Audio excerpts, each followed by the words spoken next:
Hello, ladies and gentlemen, boys and girls, and whatever else is watching. My name is Nick, and these are my thoughts on limited runs games press conference for E3.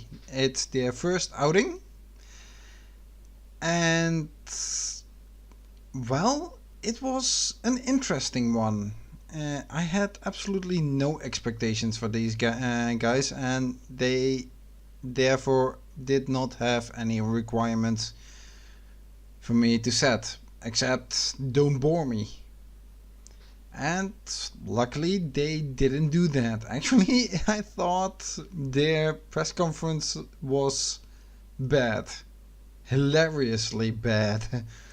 Not in a bad in the sense that, hey, I couldn't stand watching it. It was just the production quality. You could just noticeably see that they were,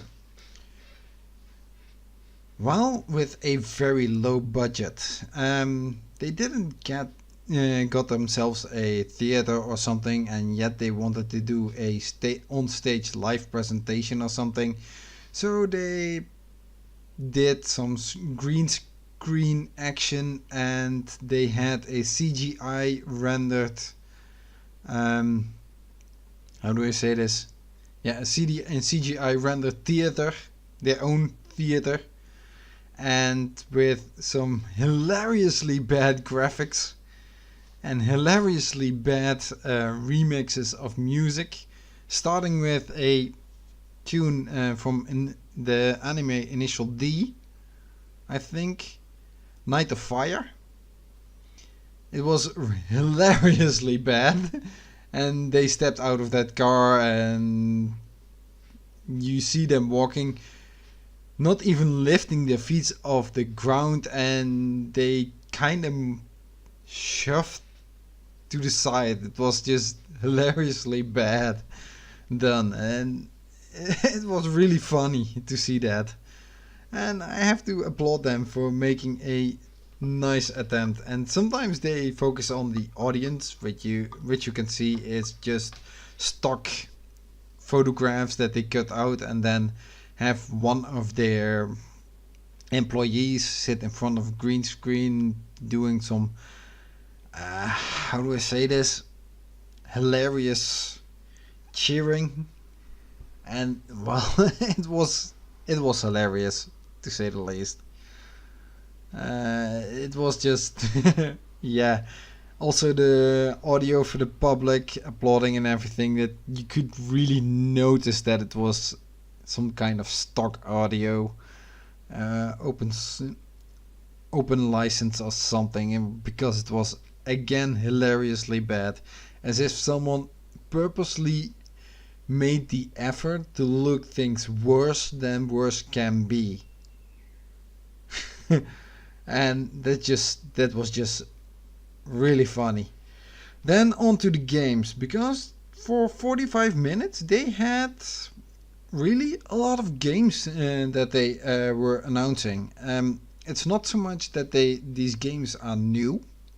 Actually, what Limited Run does is make physical copies for independent developers games, so that they can be preserved and aren't just digital only titles.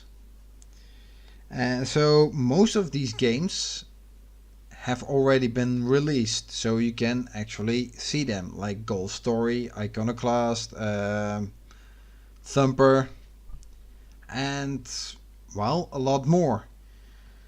And I have to say, how they handled it. Each game was announced by one of their employees, either one of the co-founders or an employee somewhere, that would introduce the game. And then the game themselves, it's not that there was some kind of unique trailer for it. No, actually I think they just used the first launch trailer or some stock trailer that each game already had. It was really hilarious, because you could just see that, hey, release date at this time, and while down in the corner they had a different release date, and also a release for a different systems that they wouldn't make um, physical copies for. It was just hilarious. All that. Yeah, actually, limited run this physical copies for the PlayStation 4, PlayStation Vita, and the Nintendo Switch, which means that all their games were either for one of those three systems. Most of them were though PlayStation 4 and PlayStation Vita games, and there were a few exclusive to PlayStation Vita.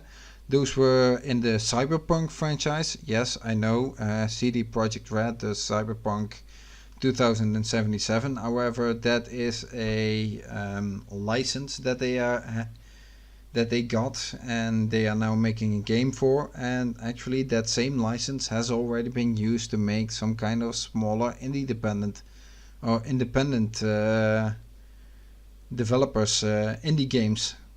That limited run is now actually making or releasing some how do I say this, physical copies for, physical versions. What was also really nice seeing, what they were actually also announced, and that was something that was actually surprising to me, because I thought they were just a publisher to release physical copies for independent developers. However, they, for a game, House in Fata Morgana, for the PlayStation 4 and PlayStation Vita, which is actually a foreign title, they are actually doing the localization as well. A localization to English. And that's really, really, well, really interesting. And that they are also branching out to do localization for these smaller developers. That they are not just publishing or getting a big release for them, but that they are actually become a larger publisher in the sense that they are taking on more tasks. Also, something what they have done is for some of these games, they have actually handled the port to other systems. For example, ports towards the Switch, which then also becomes an exclusive physical version that they are going to release. And that's really interesting to see that they have picked that up. So now about the games. Yeah, most of the games, like I said, have already been released. They have been out for years or something, and now they are getting a physical release. And I must say, some of these games I am happy that they are seeing a physical release, although probably they won't come to Europe. And other games I am kind of slapping my head for, because I just bought them on either on the Switch or on the PlayStation 4. On PlayStation Vita, and now they are bringing a physical copy for that title, which sucks. One of those games is Oceanhorn. I just bought it on the Switch, and now they are coming with it for a with a physical copy. Ukulele, for example, I bought that one in the digital store, and because I was thinking, hey, the PlayStation 4 got a physical copy, the Xbox One got a physical copy, the Switch did not get a physical copy, so there probably won't be any physical copy coming for that game. I was wrong. They actually they are coming with a physical copy for that game. Oh boy, that was a little bit bad. However, there are still other games that I haven't got that I would still like to get a physical copy for. For example, Golf Story. I haven't even tried that one out. Iconoclasts. That looked really interesting. Thumper. It's something that I'm also still looking forward to. Cosmic Star Heroine. And I don't mean the drugs, but more in the hero kind of sense. That and those games are actually kind of games I am looking forward to, and I hope that here in Europe I will get the opportunity to actually own a physical copy of those games as well. Probably will take me a arm and a leg to import them from the United States, but well, maybe if the game is really good, I will do it. But that's so much for limited run games. Next one is Ubisoft. And I'm looking forward to them because of all the third party publishers. They are probably one with the most variation in their lineup, which can be a good or a bad thing. I hope you enjoyed this, enjoyed my thoughts on Limited Run, and if you've watched their press conference, then let me know in the comments below what your thoughts were on that. If you haven't watched it, I can definitely recommend you watch that conference. It is just so hilariously bad. It's so hilarious that it just becomes fun. And so I thank you all for watching, or maybe I have to thank you for just listening, because that's also a possibility.